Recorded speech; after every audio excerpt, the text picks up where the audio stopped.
Thank you very much for the invitation to speak to your annual general meeting. First, I'd like to acknowledge that we're meeting on the land of the Camaragal people, and we collectively pay our respects to elders past, present and emerging, and acknowledge the care and custodianship of the land that we enjoy on a daily basis. The topic we've been given is state capture by the development industry, ? And my question is, why the question mark? I think we just take this as the operating conditions which we operate in. And so what I'd like to do today is a few things. One is to really ask, well, given that we do live in a situation which is state captured by the development industry, what do we do about it? And so I'd like to share with you some of the background to what we've been doing with Voices of North Sydney, which might give some perspective on what happened last weekend in the federal election. So a bit of history there. I think then what I'd like to do is reflect on a little bit, if I may, on Better Planning Network's activities, and for that matter, other advocacy groups' activities. Really then look at a few case studies of what state capture by the development industry looks like, but perhaps most importantly, what we might think about doing about it. And I'll be suggesting that the most important thing we can do is take power. So without further ado, here's Voices of North Sydney. When we started, we were called Common Sense Voices of North Sydney, only to discover that common sense is a name or a term that's used by many right-wing groups in the United States, so we quickly ditched that.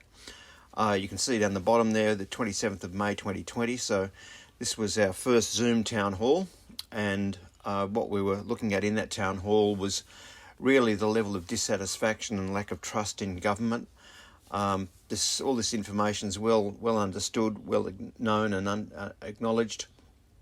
Trust in government fell in 2017 to really these very low figures. Of course, that's picked up again in times of crisis like COVID, but also a whole lot of attitudes about different issues.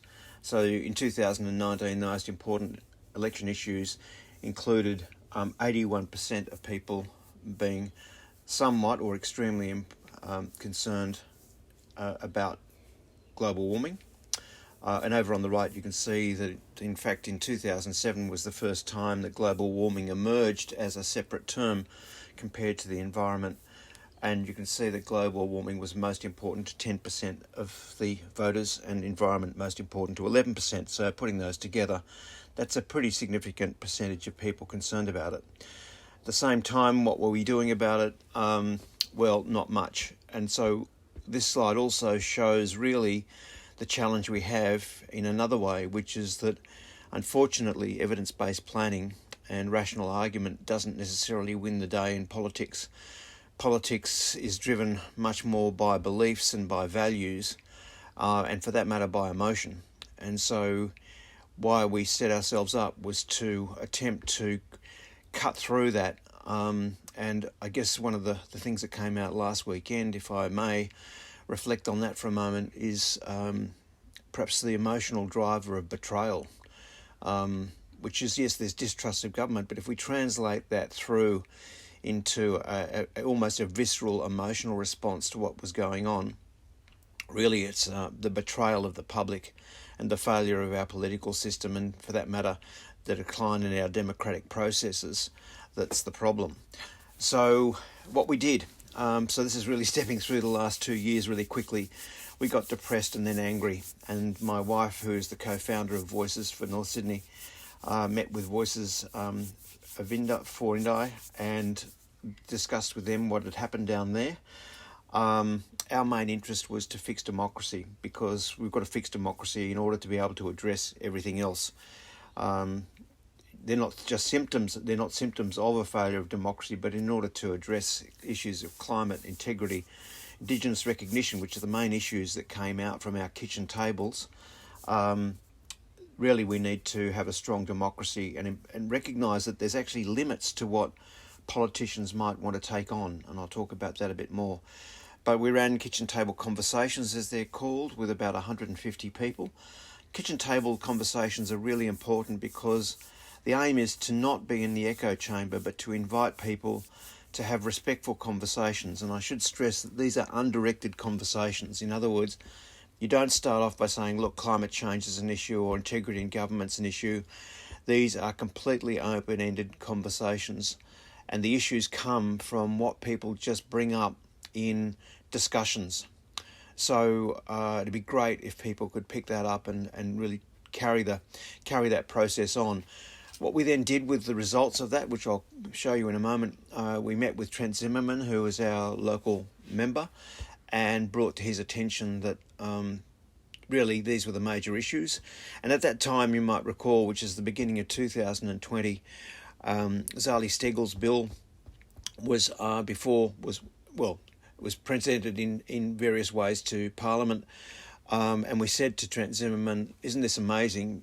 The two major issues, climate change and responding to it, and integrity, in other words, accountability and transparency in government, are brought together in Zali Steggall's bill, which of course was based on the UK climate change bill. And what it does, of course, is not necessarily have policy embodied in it, but just commits to reporting on the effectiveness of actions that have been undertaken. And that bill in the UK has been working well for both sides of politics since 2008. And we put it to Mr. Zimmerman that he might consider even crossing the floor to support that bill. Well, you can imagine the response. Anyway, moving on. We ran Zoom conversations with a range of people. Dr. Hewson, for example, Jane Caro about democratic reform and participation, including people from the New Democracy Foundation. We met with other groups who were thinking about setting up voices of in different electorates, and this is important to recognise that every single electorate is different, and so the idea that there's a single conspiracy, if you will, with very, very coordinated actions is really not true. Maybe perhaps common values, shared values, particularly in the way that these candidates were going to engage with their community might be in common, but that's what really makes what we'd call a community-minded independent.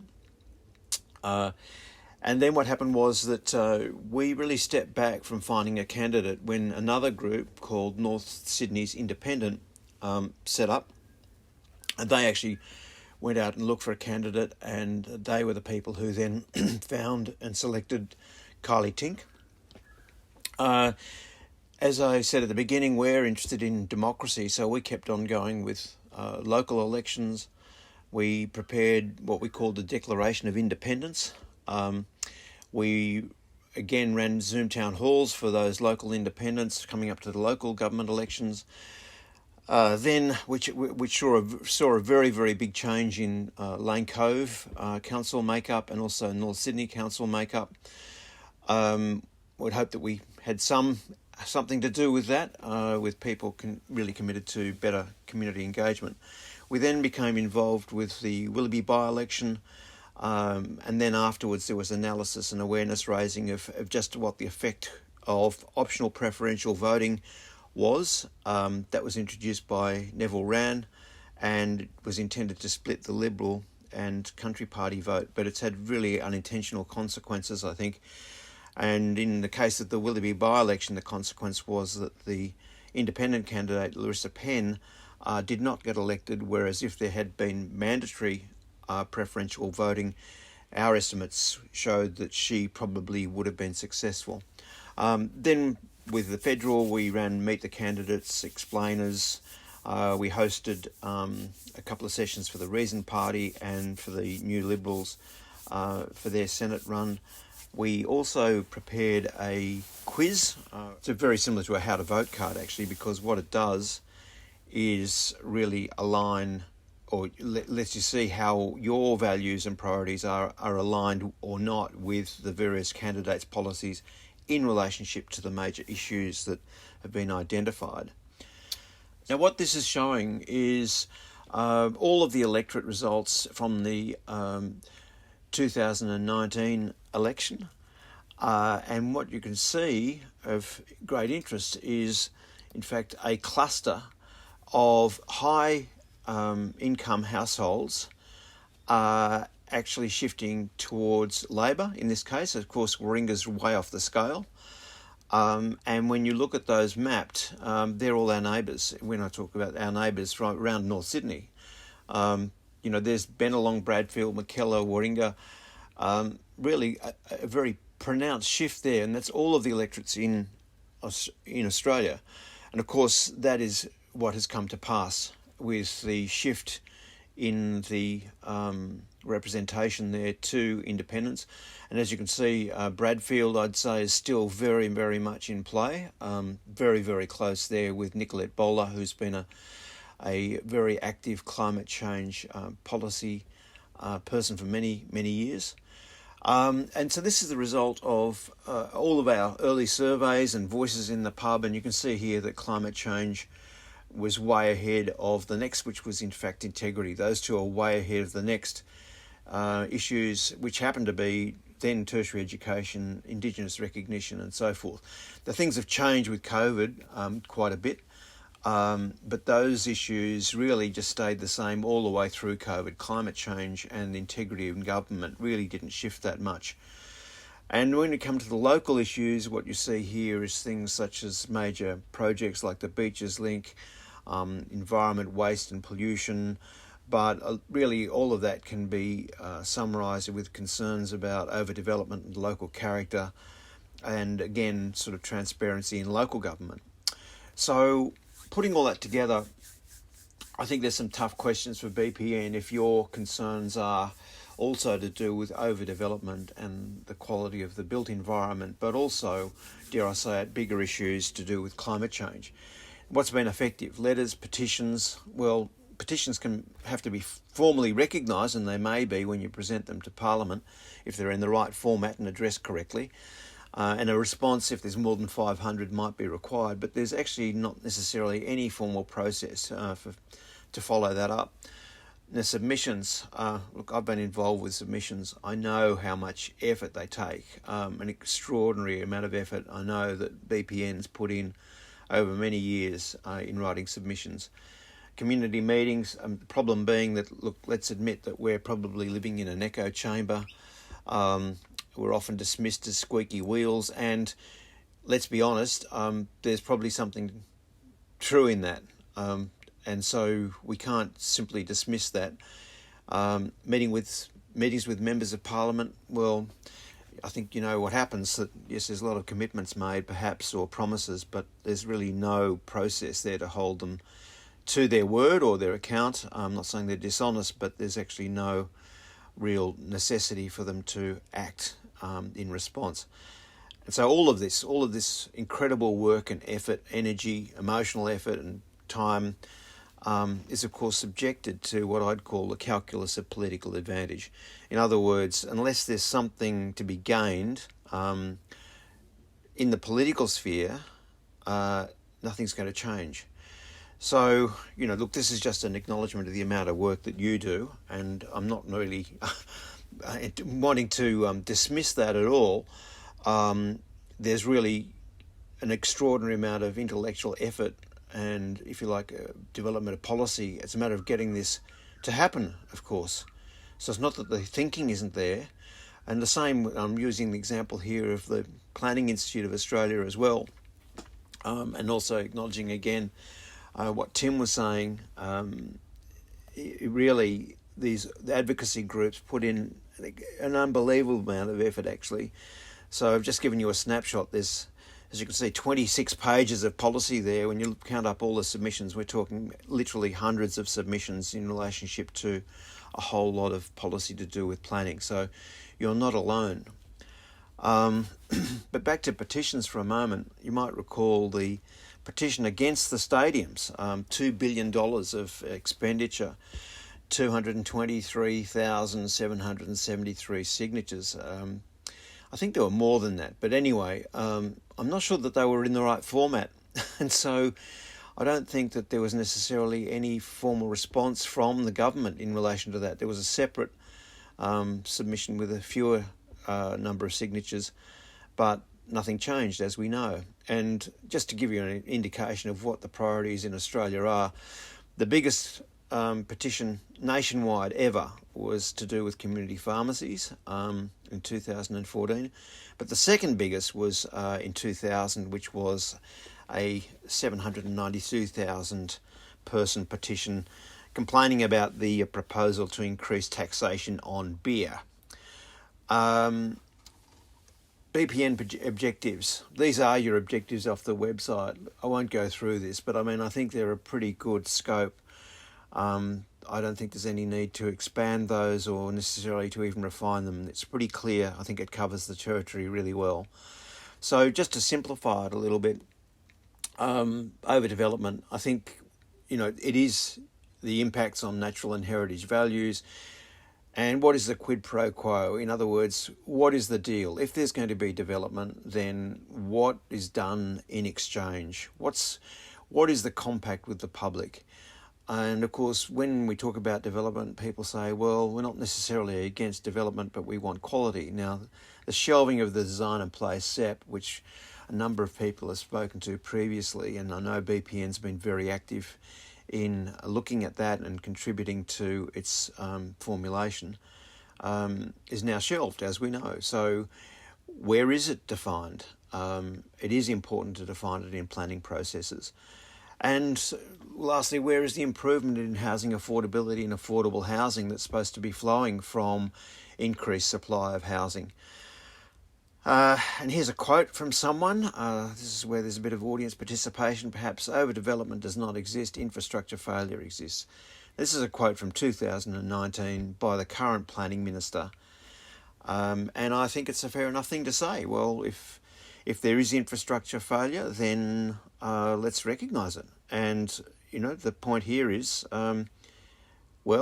if there's development without infrastructure, it is in fact a failure. And I can show some examples of that. And again, you can see that integrity and climate change really are probably those bigger, more generic issues that underpin everything we're talking about. So, overdevelopment, what I'd call the two Qs. Q1, quality. Q2, the quid pro quo.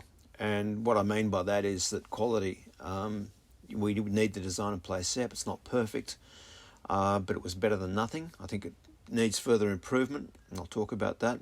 The big thing was that really the emphasis was in the wrong place. It was on development assessment rather than on strategic planning.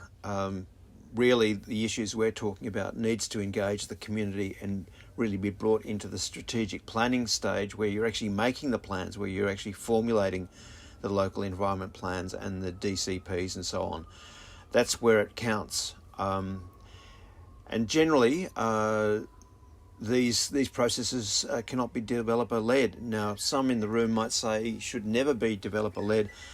I've got a slightly more nuanced view on that, which is that if you've got a good plan and a good framework, it's possible then for a particular opportunity to be recognised, and I'll show that a bit later, and that then you've got a framework by which you can evaluate whether it's a good idea to change the plan or not. Because as a planner, an urban designer, I can say the one thing I do know is that you never get it right.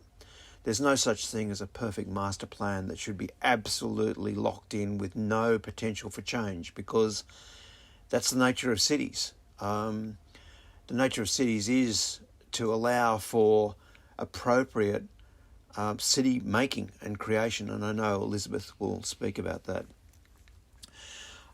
So the answer is strategic planning.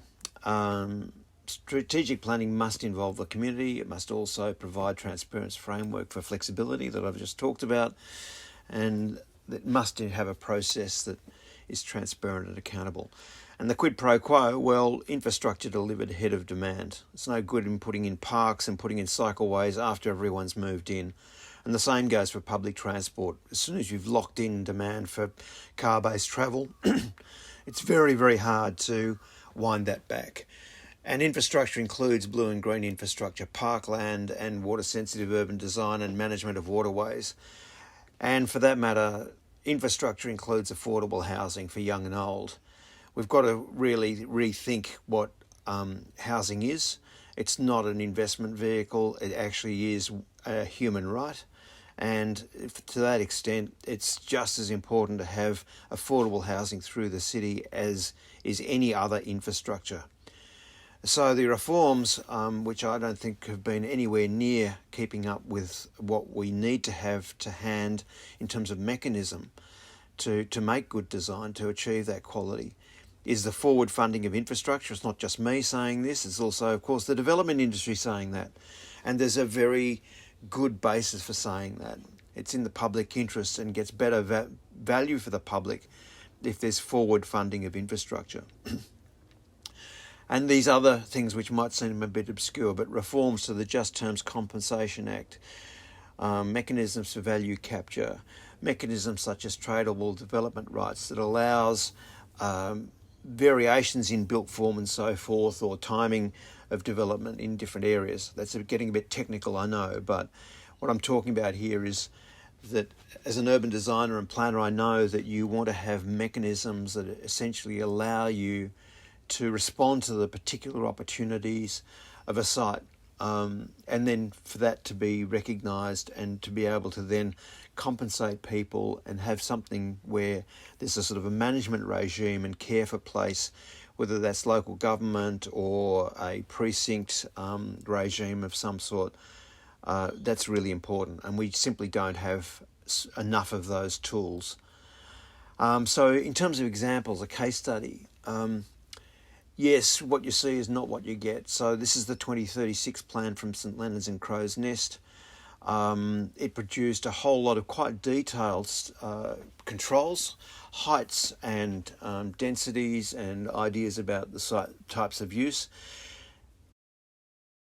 The challenge then is, well, it didn't really anticipate changes in terms of where it would be possible to perhaps modify this plan and then report what the benefits of that might be or capture that value. So it looks very comprehensive, but it probably doesn't go far enough. And hey presto, you can see here this blue building that's shaded is immediately trying to break those rules. And there's not really any basis on which to evaluate that, apart from the developer claiming that it is appropriate and is going to have various public benefits. Now, I'm not making any comment on this proposal per se. I'm really just using it as an example of the need to have a process and set of guidelines that allow you to evaluate whether a breach of what you've got in front of you is a good idea or not. And that's not what we have. What we've got at the moment is a complete winding back of a commitment to producing those comprehensive plans that I just showed. So now there won't be those plans. What there will be is a never-ending succession of individual proposals, which then puts extraordinary pressure on local government to evaluate it, leads to a whole lot of argy-bargy in terms of adversarial legal cases and appeal and so forth. So this is the direction that the current minister seems to be going, and that's in the rezoning reforms. And as I say, without then the frameworks by which to evaluate these things, and also without the mechanisms to actually get the best result for the public. Another case study just across the railway line from where we were just looking is St Leonard South. The problem here is that this is a small amount of open space, turning existing housing into open space in the longer term, but it's not forward funded. So these poor residents who are actually identified here in the bright green really can't sell because they can't be bought until there's sufficient funds in the contribution scheme to buy them out. And I don't know whether I've got this right, but I think I have. The purchasing of sites by developers to assemble those sites to redevelop in the past has been up to $5.5 million per individual site. So where there was estimates of $30 million for that local park, look, it could be anywhere between 60 and 70 million now with the increased land prices. And so this is a fundamental problem. This is a problem that's going to recur all over Sydney.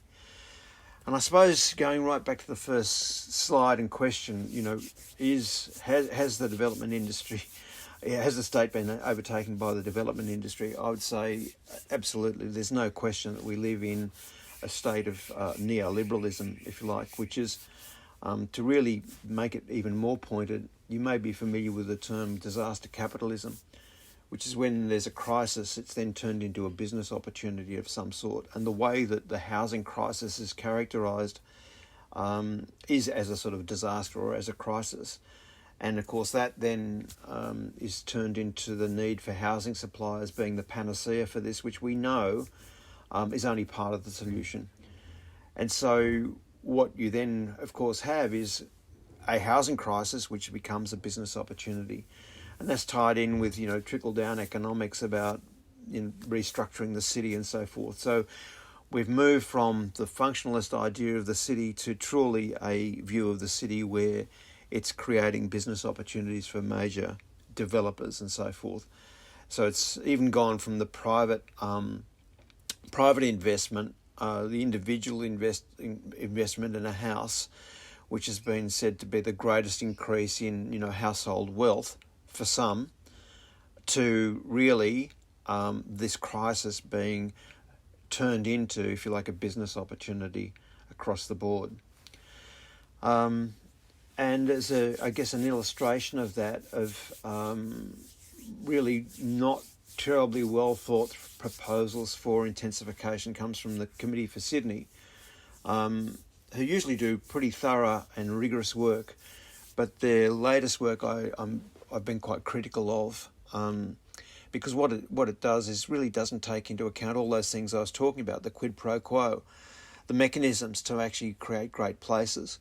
So when you look at this, you can see that there's already quite high density around these rail stations. The light blue is commercial properties. And so you've already got fairly intensive development. Not a lot of open space you can see there. And of course what that means is, and excuse all the fine print here, but this is really rough stuff. But as an indication, UN Habitat, for example, says there should be around about 50% of urban areas dedicated to the public domain. Now, 35% of that 50%, so 35% of the total urban area, roughly, could be 30 to 35, is usually the actual road reserves. Now, this is a common figure through Australia. And then there'd be about another, 15% for open space. It could be 12%. And then there's, 2 or 3% in school grounds and so forth. So overall, we're talking about 50% of the total land area being open space. Well, clearly there's not that 15% in parkland. Another way of looking at it might be in terms of active sports fields. I've spent a lot of time looking at this. It doesn't matter how you cut it, it's going to come out at around about 0.6 hectares per 1,000 people, something like that, 0.6, 0.7, 0.5. The point is that when you look down the bottom here, we're talking about billions of dollars of land value that would need to be acquired to meet those benchmarks. These are, as I say, international benchmarks in the case of UN Habitat, or local benchmarks in terms of active sports. So to simply say, look, we're just going to put a whole lot more people in these areas is not a solution. In other words, it hasn't really been thought through. Another example locally, the way that big state infrastructure just rolls holus bolus over sort of local values. So this is the expansion of the Western Freeway, the Western Freeway Expressway upgrade, and the big red area there you can see is Camray Park. A large part of that is Camray Golf Course. 1.5 hectares of the land is going to be lost to the public permanently. There was a requirement that be replaced in the vicinity. There was a suggestion by the state government that the replacement would be 4.6 kilometres away down at Berries Bay. There's a lot of pushback about that at the moment. And you can see here that there's been a lot of secret discussions with the golf club, no discussion with North Sydney Council, no discussions or consultation with the local community about what might happen on the 2.7 hectares of land that is not going to be permanently removed from the public, and there's a lot of public investment in the golf club, and the golf club's lease is actually up in 2026. So you've really got to question the transparency and accountability of these state government processes, even in terms of the conditions of consent that are attached to this. The reason that's relevant to this broader discussion is that these local issues are the things that can really energise local politics and, in fact, potentially affect state and, for that matter, even federal elections. So that example of Camray Park, the suggestion that there's going to be a beaches link, of course, is what has underpinned Larissa Penn's campaign as an independent in Willoughby. And so recently, with the Willoughby by-election after the resignation of Gladys Berejiklian, you can see here, it's pretty difficult to see, I guess, but this is the flow of preferences. Now, the significant thing was that because we have optional preferential voting in state elections, it means that quite often people don't put down their second, third, fourth preferences and so forth. And what that means is that the first preference vote quite often wins. Now, what we did was some analysis to show if it had been compulsory preferential voting, as it is in the federal election, it's quite likely that Larissa Penn, the independent, would have won, based on the patterns of transfers of preferences from those other parties that have been knocked out or exhausted, as they're termed. So out of all the votes, 6,256 votes were actually exhausted. In other words, people just put down one on their ballot paper. And if they hadn't done that, but actually followed through, as many others did on their ballot paper, it's quite likely that the independent would have won, on the basis and backlash to the behaviour of the state government and the proposal to put in the Beaches Link tunnel. So this is the reason I'm showing this is that with Voices of North Sydney, what we found was it's very difficult to engage people in discussion about the principles of democracy. It's much easier to energise people and to get a group active on the basis of issues. But we've got to remember that underneath that, some of the problems are the actual processes of politics and, for that matter, elections themselves.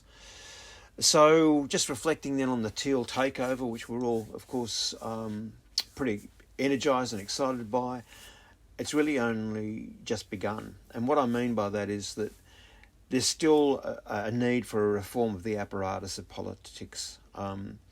There's a need for deliberative processes, engagement and participation between elections. Now, why I'm saying that is that the example of the Beaches Link tunnel is a really good case study, if you like. We've got Zali Stegel saying that she does support a tunnel, but the current model is very large, very expensive and has environmental impacts. And so she wants proper planning. Kylie Tink has said that the Western Harbour Tunnel and Northern Beaches Link projects need to face proper comprehensive review, so a bit of a moratorium there. Understandably, Sophie Scomps up in McKellar has steered clear of the whole discussion. I don't think that this issue will be resolved by normal politics. I don't think any politician will want to go anywhere near it because it's actually too difficult. Potentially you've got the residents of North Sydney and Willoughby at odds with the residents of the Northern Beaches. What we need are other processes, deliberative processes, citizens' assemblies, deliberative democracy processes where, really it's like a citizens' commission of inquiry to actually bring transparent evidence-based planning to the surface, and then for everyone to understand the pros and cons. So this is the sort of reform to democratic processes that we as Voices of North Sydney are primarily concerned about. So the only way to have the conversation about that, though, about these alternative supplementary, complementary processes outside of parliamentary processes, is to, first of all, identify these major issues and whether we actually think that Parliament's capable of dealing with it, which of course is what we've seen at the federal level for years now. You know, the failure of the major parties to actually address difficult issues, and climate change in particular, but also Indigenous recognition, also, federal ICAC and so forth. To finish off, Voices of North Sydney was focused on the federal electorate of North Sydney, which you see over there on the right. On the left, you can see the state electoral boundaries, and so we have registered Voices of North Shore, Voices of Willoughby, Voices of Lane Cove. We do aim to start thinking about what's going to happen in the state election and how we might play a role in that, with the ambition of improving our democratic processes, as I've said, in order to address those major issues. Look, I think it's essential that Better Planning Network sees that, as I say, with all due respect, may be seen as being in a bit of an echo chamber of like-minded, well-intentioned individuals and organisations, but really that needs to expand. If we're talking about making significant changes to planning, I'm suggesting the only way to do that is to take power. And the way to take power is to expand and engage with groups that you may not have engaged with so much before. That's including younger people, and particularly addressing their issues. And I would suggest that that's largely about, at the state level, affordable housing. There's no question. Engaging also with people of different viewpoints, which is what the kitchen table conversations are all about. And the issues that come out of those kitchen table conversations do then have legitimacy. It's not pushing issues onto people, it's listening to what their issues are. It's also important to have a fairly narrow policy platform if there were to be a number of independent candidates that stood, basically underpinned by a Better Planning Network, which is what's happened with the Teal platform. You might see that really it varied a little bit. So, for example, Kylie Tink put a really strong emphasis on a broad social justice and social equity issue, if you like, or approach to gender equality, refugee policy and so forth. And that was slightly different to some of the others, as it should have been. And also, really, it was social justice plus the integrity in government plus climate change was pretty much the narrow policy platform that proved so successful.